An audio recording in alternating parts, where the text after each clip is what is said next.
What's up, everybody? Welcome to League Unlock. I'm Eric, flying all alone today in these dark and cold studios. We're looking ahead to the LPL Spring Split finale, the final spot at MSI on the line when RNG and EDG face off in the finals. That's a pretty hype matchup. They haven't played a best of since, let's look way back at the 2017 Summer Finals, which was a spicy one indeed. Uzi still looking for his first title, by the way. He was so close in 2017 Summer, had a 2-0 lead with RNG before the reverse sweep came at the hands of EDG. Uzi in that Game 5 was on the Ash, and some of his positioning was definitely questionable.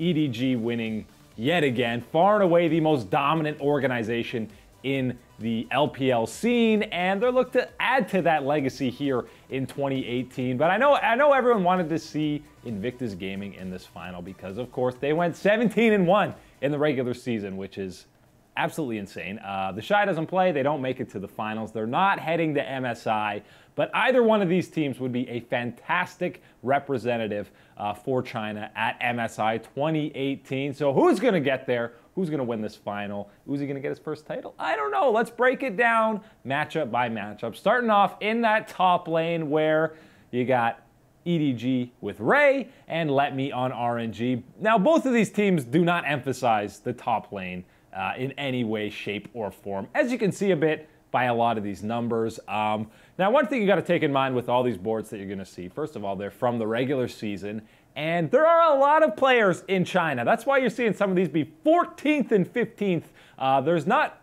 just 10 teams in China. There are 14 teams, and a lot of teams are running 6-7 team rosters where they got multiple subs that they use throughout a split. So that's why these numbers aren't actually as bad as they may seem for a guy like Ray. But who's got the edge up in that top lane? Despite these numbers, I'm still going to give a slight edge to Ray. I know Let Me and Zatai have both been getting not a lot of time. Let Me's been getting a lot more action in the playoffs, and they did make Duke look very bad, but I think that was more on Duke than anything Let Me or Zatai were doing. I think Ray has been more consistent throughout the split than a guy like Duke, who, again, didn't play that many games, obviously, because the Shy was dumpstering the entire league. But Ray has rebounded really well since his time on Cloud9 and has had a really solid first split with EDG, so give him the slightest edge over whoever it is, whether it be Let Me or Zatai. I got to assume Let Me will be getting the start in that top lane, and if they're doing well, he'll stay. If they struggle, he'll probably be the first guy subbed out.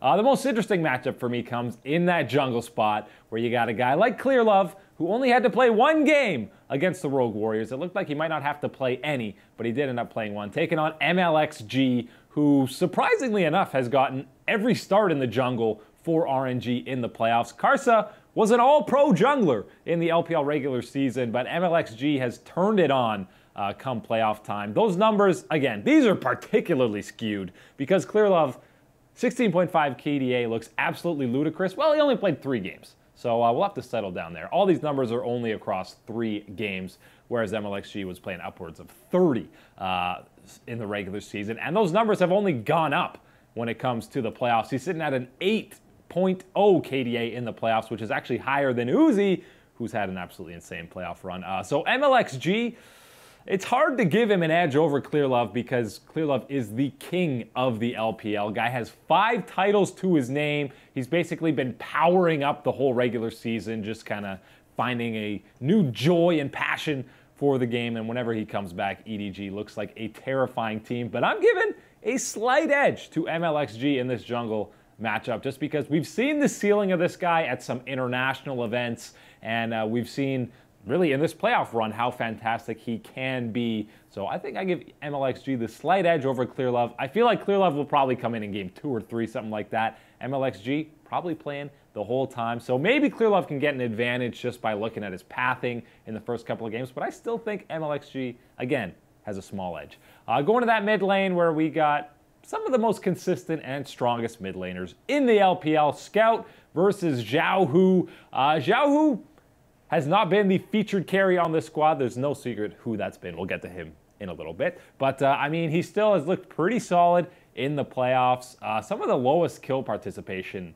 amongst all mid laners in the LPL. But I mean, he's still a solid laner, and a guy like Scout has been very solid for EDG. He was definitely the MVP for them in their semifinal matchup against Rogue Warriors. He was a standout player for me, so he's looked pretty good. They've only played one playoff set, has EDG. I might give this edge just a bit towards Scout. Again, pretty much across the board, these matchups are pretty even. It's only a slight edge that you can really give one way. Obviously, we've seen what Xiaohu can do. He's been an elite performer, MVP of this league, and he's playing more of these tanky type mid lane or something like the Swain. Played a lot of Scion, more so than these hyper carry backline mages like the Rise or the Azir. So I'm giving a slight edge to Scout in this matchup, but again, there's really no glaring advantage for either team in this set, which makes me think it's probably going the distance to a fifth and decisive game, and it would be the only way to decide this matchup. One of the best rivalries in the history of the LPL. Let's slide down to that bottom lane where you got some pretty known guys talking about iBoy and Uzi. iBoy obviously had his huge coming out party internationally at Worlds 2017. Even though EDG didn't have a great tournament, he looked fantastic. He's been pretty solid in the regular season for EDG, second in KDA, first in that damage percentage, and pretty good CS numbers as well. Since Uzi came back to the lineup for RNG, that's really when they started turning things around and looked like an elite level team. We know what this guy can do. For a guy who hasn't won an LPL title, he is basically the king of the LPL because he's always putting up ludicrous numbers. He looked amazing in the semifinals against Invictus, and really, he's Uzi, man. I don't know what more to say. I know he kind of has a bit of this history for these huge games, the Game 5 against EDG in summer, where he doesn't come up or perform fully what you're expecting. He was kind of frontlining with the Ashe way back in 2017 summer. I feel like this is his year for redemption. He wants it so badly. He wants to bring his team to MSI. The one time RNG went to MSI, they had Whoosh as an AD carry. That was when Uzi was not with the team, so tragedy for him that he wasn't part of that squad that won that LPL title. But I do give the advantage to him against iBoy in that one-on-one matchup when it comes to the late game team fights and carrying in that regard. We know Kai'Sa is going to be a heavily contested pick because she's absolutely busted, and Uzi was doing some insane things on that champion. So slight edge to Uzi there. Let's look at their bottom lane partners in the supports, Mako and Ming. Listen, Mako has been one of the best, if not the best supports in China for the last couple of splits, really. So I got to give him a slight edge over Ming. Both these guys, I think Ming is more focused on that vision control for RNG, whereas Mako more involved in a lot of these skirmishes early on and getting other lanes ahead with roaming, stuff like that.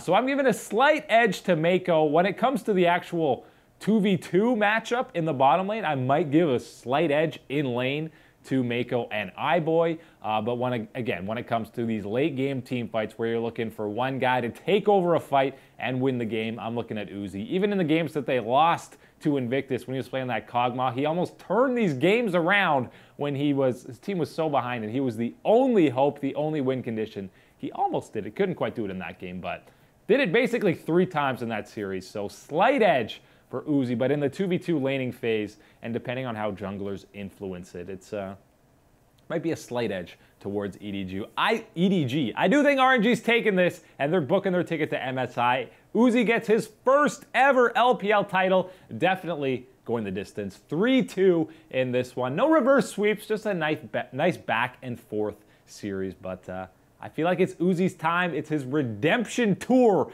in the LPL, and he's going to get it done, get his first title.